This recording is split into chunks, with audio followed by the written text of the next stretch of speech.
صیغوں کی پہچان ہے، یہ صیغہ کون سا ہے، اور صیغے کی تعریف بھی آپ نے معلوم کر لی تھی۔ صیغہ چند حروف کو جمع کر کے ان پہ جو حرکات لگا دیتے ہیں، چند الفاظ کو جمع کر کے ان پہ حرکتیں لگا دیتے ہیں، تو اس سے جو شکل بنتی ہے اس کو صیغہ کہتے ہیں۔ کاف تا با، اس کو جمع کیا، اس پر حرکت لگا دی تو یہ صیغے کی شکل بن گئی، اس کو صیغہ کہتے ہیں۔ تو علم صرف میں آپ کوئی صیغہ، یہ کون سا صیغہ ہے، اس کی پہچان علم صرف میں ہوتی ہے۔ ایک صیغے سے دوسرا صیغہ، ایک گردان سے دوسری گردان کیسے بنانی ہے، تو یہ صرف سے معلوم ہوتا ہے۔ آج صرف کے اندر کچھ اصطلاحات جو بار بار استعمال ہوں گی صرف کے اندر، ان کو ذہن نشین کرنا ہوگا۔ ایک اصطلاح ہے حرکت، مثال کے طور پر فلاں حرف پر یہ حرکت ہے، زبر والی حرکت ہے، اس پہ حرکت زیر والی ہے، اس پہ حرکت پیش والی ہے۔ تو جس لفظ پہ حرکت ہو اس کو متحرک کہتے ہیں، حرکت اور متحرک۔ اگر کسی لفظ پہ کوئی بھی حرکت نہیں ہے تو اس کو متحرک نہیں کہیں گے۔ پھر دیکھیں گے کیا ہے، اگر سکون ہے تو ساکن کہیں گے، جزم ہے، سکون ہے تو اس کو ساکن کہیں گے۔ پھر اس کے بعد ایک لفظ ہے فتحہ۔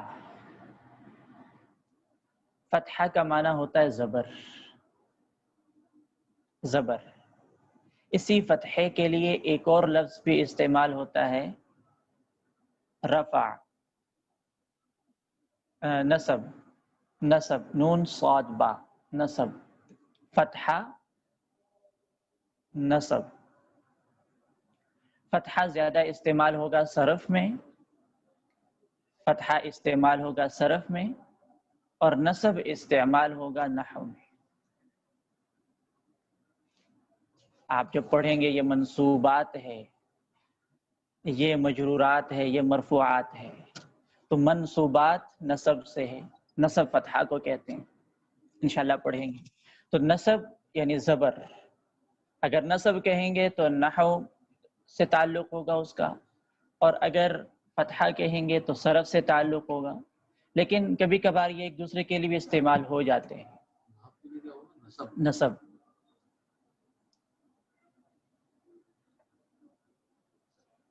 اور جس حرف پر زبر ہے اس کو مفتوح کہیں گے، مفتوح، مفتوح، میم فا تا واو ہا۔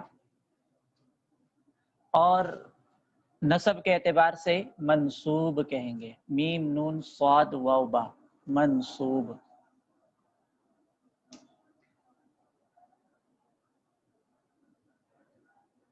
یہ ہوا زبر کے اعتبار سے الفاظ کے معنی، یعنی زبر کے لیے جو لفظ آتا ہے عربی کے اندر فتحہ ہے، اور جس حرف پر وہ زبر ہو تو اس کو مفتوح کہتے ہیں، یہ صرف کے اعتبار سے، اور نحو کے اعتبار سے نصب اور منصوب۔ پھر ایک حرکت ہے زیر۔ زیر کے لیے جو لفظ آتا ہے وہ کسرہ، کسرہ، کاف سین را ہا، کسرہ۔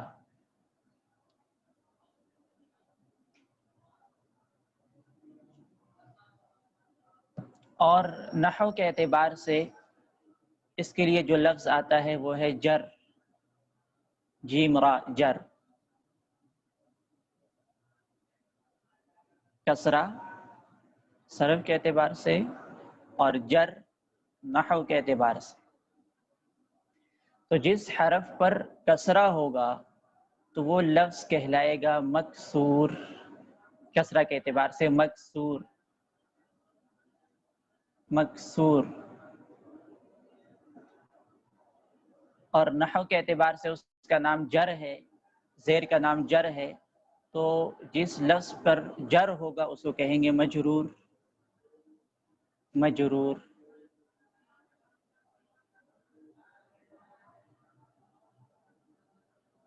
پیش کے لیے عربی کے اندر لفظ آتا ہے ضمہ، ضاد میم ہا، ضمہ۔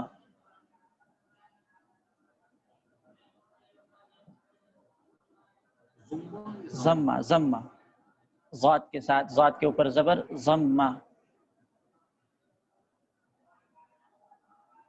اور نحو کے اعتبار سے اس کا جو نام ہوگا وہ رفع، رافعین، رفع رفع. اب جس حرف پر رفع ہوگا یا ضمہ ہوگا یا یوں کہ پیش ہوگا، تین نام ہو گئے اردو میں: پیش، صرف کے اعتبار سے ضمہ، نحو کے اعتبار سے رفع. جس حرف پر یہ پیش ہوگا، رفع ہوگا، ضمہ ہوگا، تو رفع کے اعتبار سے مرفوع کہیں گے اور ضمہ کے اعتبار سے مضموم کہیں گے. رفع کے اعتبار سے مرفوع اور ضمہ کے اعتبار سے مضموم. مضموم، ضمہ مضموم، میم ضاد میم واو میم، مضموم.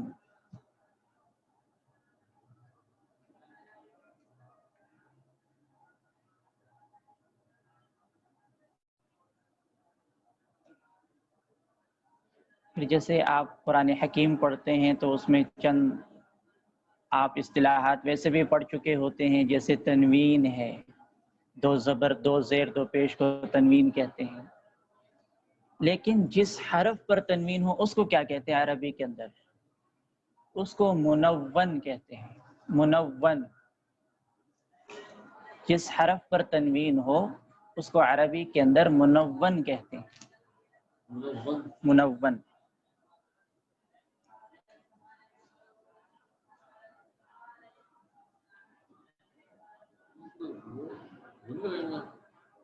وہ حضرات لگائیں گے تو انشاءاللہ.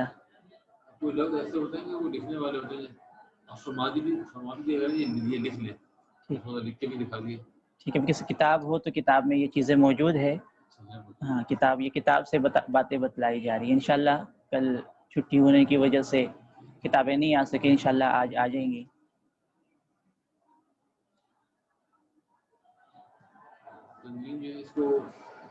دو زبر دو زیر دو پیش کو تنوین کہتے ہیں، اور جس حرف پر یہ تنوین ہو اس کو منون کہتے ہیں. ایک ہی نام ہے.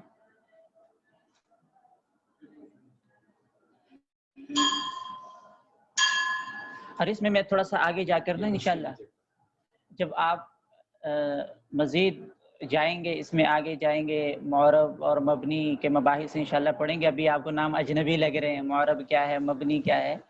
تو اس اعتبار سے پھر رفع اور نصب جر اور ضمہ فتحہ کسرہ اس کی تھوڑی سی پھر ایک اور تقسیم ہے، وہ انشاءاللہ وہاں عرض کروں گا.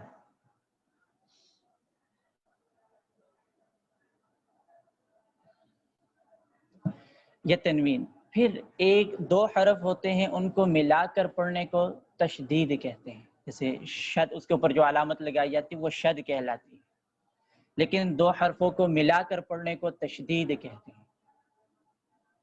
تشدید، تشدید. اس کے اوپر جو علامت ہوتی ہے اس کو شد کہتے ہیں.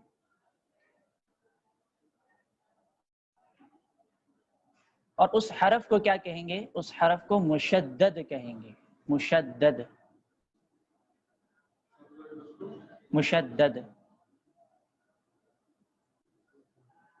جیسے لفظ اللہ ہے، اللہ، اس میں جی اللہ آسان ہے. اللہ میں لام کے اوپر شد ہے تو لام مشدد ہے، لام مشدد ہے. اور اس میں کتنے لام ہیں؟ دو لام. اللہ، اللہ، یعنی یہ دو لام ہیں. ان دونوں کو جب ملا کے پڑھیں گے تو اس عمل کو تشدید کہیں گے. اور اس کے اوپر جو علامت ہوتی ہے اس کو شد کہتے ہیں. اور اس حرف کو یعنی ملا کر جو اس سے ایک حرف بن گیا ہے اس کو مشدد کہیں گے.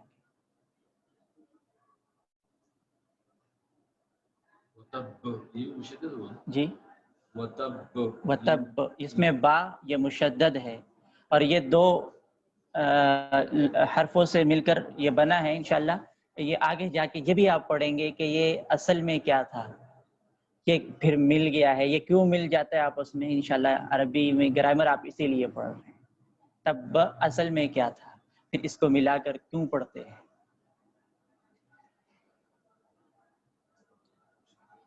آگے اصطلاح جو ذہن میں رکھنی ہے وہ اگر آپ نحو کی کتاب سامنے موجود ہے تو اس میں ایک اصطلاح ہے لفظ کی. لفظ کسے کہتے ہیں؟ لفظ ما یتلفظ به الانسان. لفظ کہتے ہیں کہ انسان کے زبان سے جو حرف نکلتا ہے اس کو لفظ کہتے ہیں.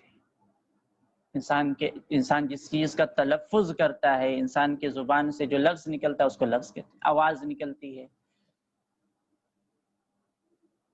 یہ بھی صرف نام الگ الگ ہو گئی تھی؟ ایک ہی ہے، کوئی الگ نہیں، یہ بس اصطلاح ہے، دونوں کے اعتبار سے یاد رکھنا ہے.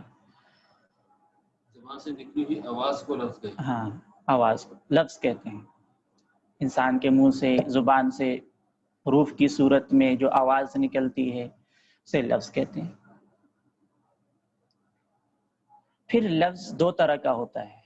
جب آپ کوئی لفظ بول رہے ہیں اس کا کوئی معنی ہوگا یا اس کا کوئی معنی نہیں ہوگا. میں نے لفظ بولا رجل. رجل کہتے ہیں آدمی کو، اس کا معنی ہے رجل کا معنی ہے آدمی. یہ جیسے اردو میں ہم کہتے ہیں پانی. پانی اس کا نام ہے. اس کے ساتھ پھر ایک اور لفظ بولتے ہیں بس اوقات، پانی شانی،